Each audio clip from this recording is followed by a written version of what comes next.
Kwabaseroma isahluko seshumi nane. Kepha obuthakathaka ekukholweni mamukeleni, kungabi ngokwahlulela ngezizindlu. Omunye ukholwa ukuthi angadla konke, kepha obuthakathaka udla imifino. Odlayo angamdeleli ongadliyo, ongadliyo angamhluleli odlayo, ngokuba uNkulunkulu umamukele. Ungubani wena owahlulela inceku yomunye na? Kusenkosini yayo ukuma noma ukuwa kwayo, kepha iyakumiswa, ngokuba inkosi inamandla okuyimisa. Omunye wazisa olunye usuku kunolunye, omunye wazisa izinsuku zonke. Yilowo nalowo akaqiniseke enhlizweni yakhe.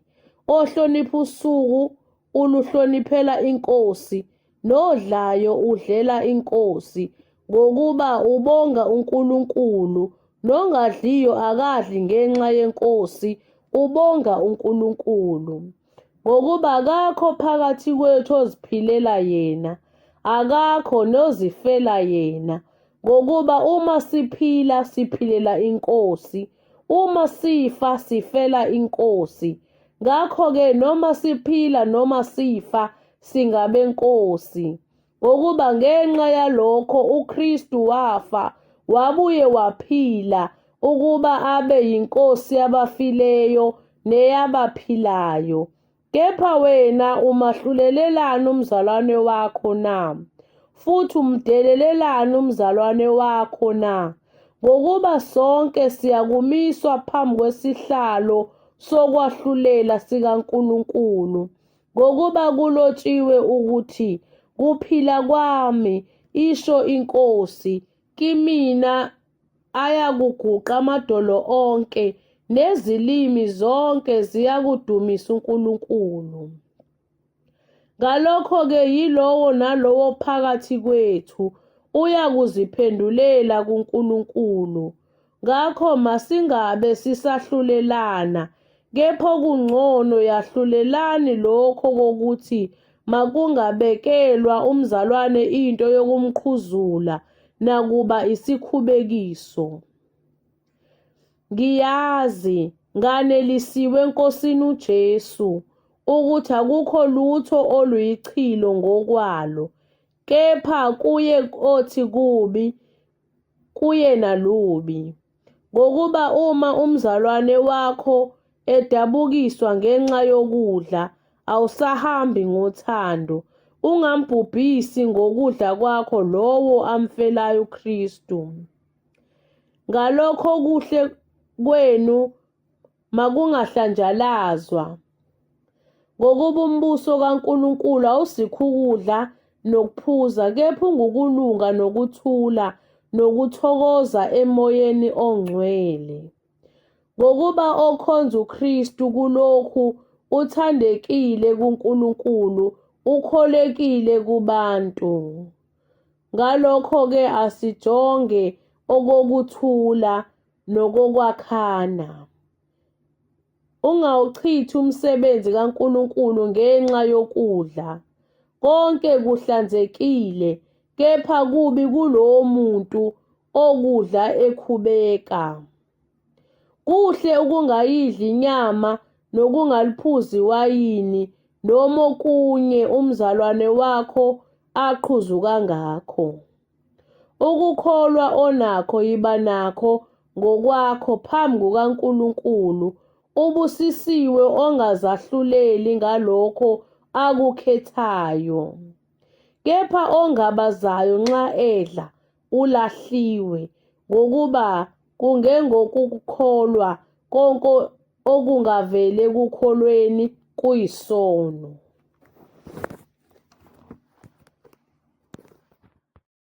Kwabaseroma isahluko seshumi nanhlanu. Kepha thina esinamandla sifanele ukuthwala ubuthakathaka babangenamandla, singazithokozisi thina. Yilowo nalowo kithi makathokozise umakhelwane kube kuhle aze akheke. Ngokuba noKristu akazithokozisanga yena, kepha njengokuba kulotshiwe ukuthi ukuthuka kwabakuthukayo kwehlela phezu kwami. Ngokuba konke okwalotshwa ngaphambili kwalotshelwa ukufundiswa kwethu, ukuze ngokubekezela nangenduduzo yemibhalo sibe nethemba.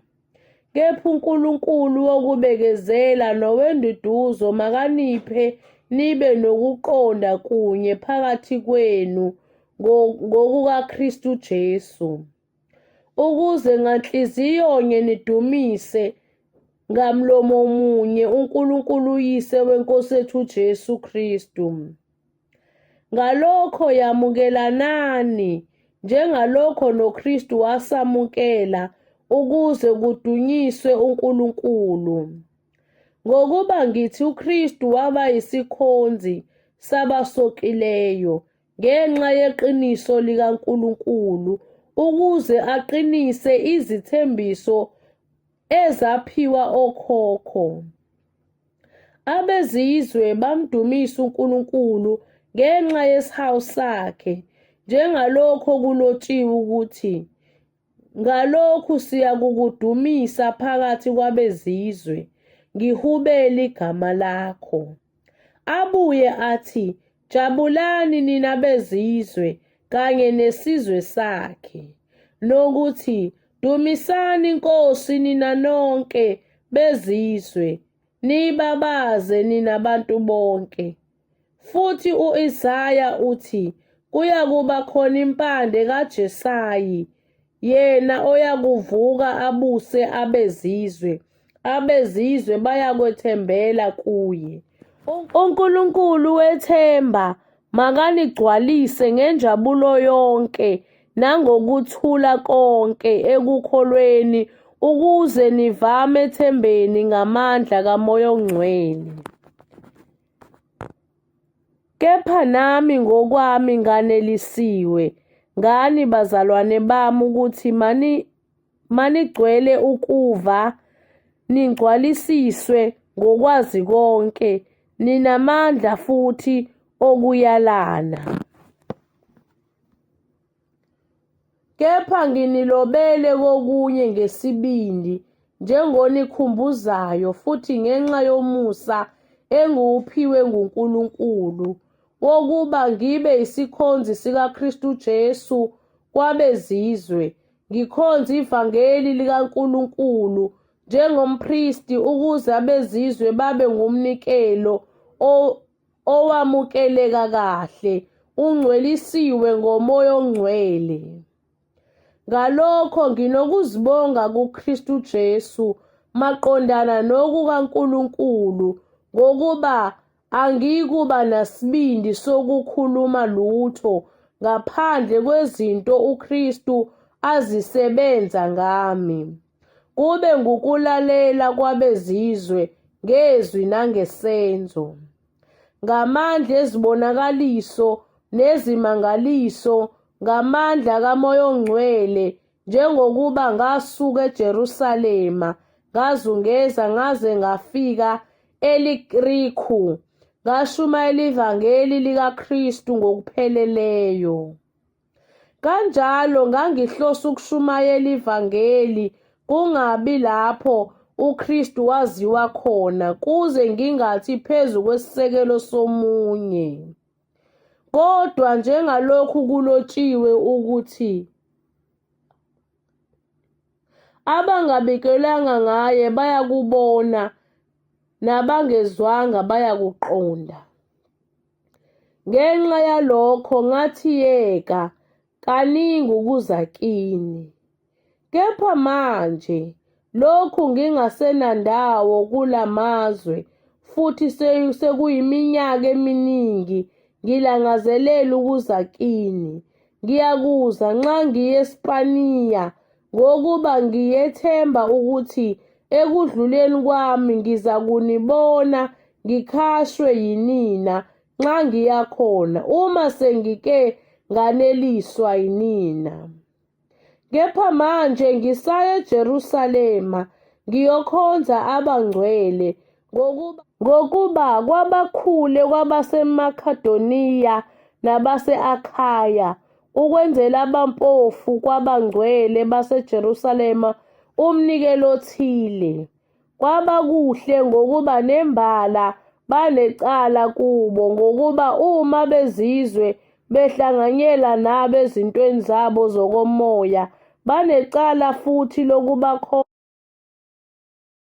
Ngakho nxa senikufezile lokho, ngabeka leso sithelo esandleni sabo, ngizakuhamba ngidlule ngakini ngiye eSpaniya. Kepha ngiyazi ukuthi nxa ngifika kini ngizakuza ngokugcwala kwesibusiso sikaKristu.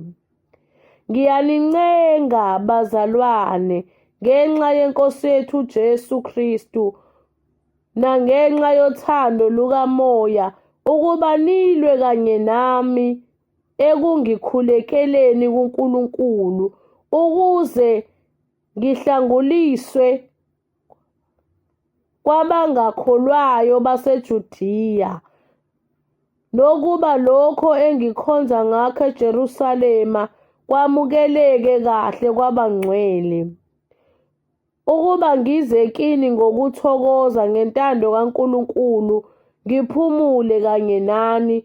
uNkulunkulu wokuthula makabe nani nonke. Amen. Kwabaseroma isahluko 16. Ngiyamncoma kini uFebe, udadewethu oyisikhonzi sebandla laseKanikreya, ukuze nimamukele eNkosini njengokufanele abangcwele, nimsize noma kuyiphi into engase ayidinge kini, ngokuba yena ubengumsizi wabaningi nowami uqobo. Khonzani kuPriska no-Akwila, izisebenzi ezikanye nami kuKristu Jesu, abadela ukuphila kwabo ngenxa yokuphila kwami. Engibabongayo kungeyimi ngedwa, kodwa namabandla onke abezizwe. Khonzani kwabasebandleni elisendlini yabo. Khonzani ku-Ephenethu, isithandwa sami, ongulibo lwase-Asiya kuKristu. Khonzani kuMariya owanisebenzela kakhulu. Khonzani ko-Anidroniku noJinuyi abayizihlobo zami, ababeyiziboshwa kanye nami, abaqhamileyo kubapostoli nababekuKristu ngaphambi kwami. Khonzani ku-Ampiliyathi, isithandwa sami eNkosini. Khonzani ku-Urbanu, isisebenzi kanye nathi kuKristu, nakuStaku, isithandwa sami. Khonzani ku-Aphele, othembekileyo kuKristu. Khonzani kwabaka-Arisitobhulu. Khonzani kuHerodiyone, isihlobo sami. Khonzani kwabaka-Narikisu abaseNkosini. Khonzani kuTrifina uTrifosa, ababekhandleka eNkosini. Khonzani kuPherisisi othandekayo, owakhandleka kakhulu eNkosini. Khonzani kuRufu okhethiweyo eNkosini, nakunina engumame. Khonzani ku-Asinkiritu, noFilegu, noHeme, noPhatroba, noHema, nabazalwane abanabo. Khonzani kwiFilologu noJuliya, kuNerewu nodadewabo, naku-Olimpa, nakwabangcwele bonke abanabo. Bingelana nani ngokwanga okungcwele ayakhonza kini onke amabandla kaKristu. Ngiyanincenga bazalwane ukuba niqaphele ababanga ukwahlukana nokukhubekisa, bephambene nesifundiso esafundiswa sona nina, nahlukane nabo. Ngokuba banjalo abayikhonzi iNkosi yethu Kristu, bakhonza isisu sabo. Nangamazwi amahle namnandi bakhohlisa izinhliziyo zabangenacala. Ngokuba ukulalela kwenu kuzwakele kubo bonke. Ngakho-ke ngiyathokoza ngani, kepha ngithanda ukuba nihlakaniphe kokuhle, nibe ngabangahlakaniphile kokubi. Kepha uNkulunkulu wokuthula uza kumchoboza masinyane uSathane phansi kwezinyawo zenu. Umusa weNkosi yethu Kristu mawube nani. Uyakhonza kini uTimothewu isisebenzi kanye nami, noLukhiyu, uJasoni, noSasiphatru, izihlobo zami. Mina Therithiyu engilobe lencwadi ngiyakhonza kini eNkosini. Uyakhonza kini uGayu ongingenise kwakhe. Mina nebandla lonke. Uyakhonza kini u-Erastu umphathisikhwama womuzi, noKwartu umzalwane. Umusa weNkosi yethu Jesu Kristu mawube nani nonke. Amen. Kuye onamandla okuniqinisa ngokwevangeli lami nentshumayelo kaJesu Kristu ngokwambula kwemfihlakalo eyayifihliwe ngezikhathi zaphakade, kepha manje isibonakalisiwe ngemibhalo yabaprofethi ngokomyalo kaNkulunkulu ongunaphakade, yazisiwe ezizweni zonke, kube ngukulalela kokukholwa. Kuye uNkulunkulu onokwazi yedwa, akube kuye inkazimulo ngoJesu Kristu kuze kube phakade. Amen.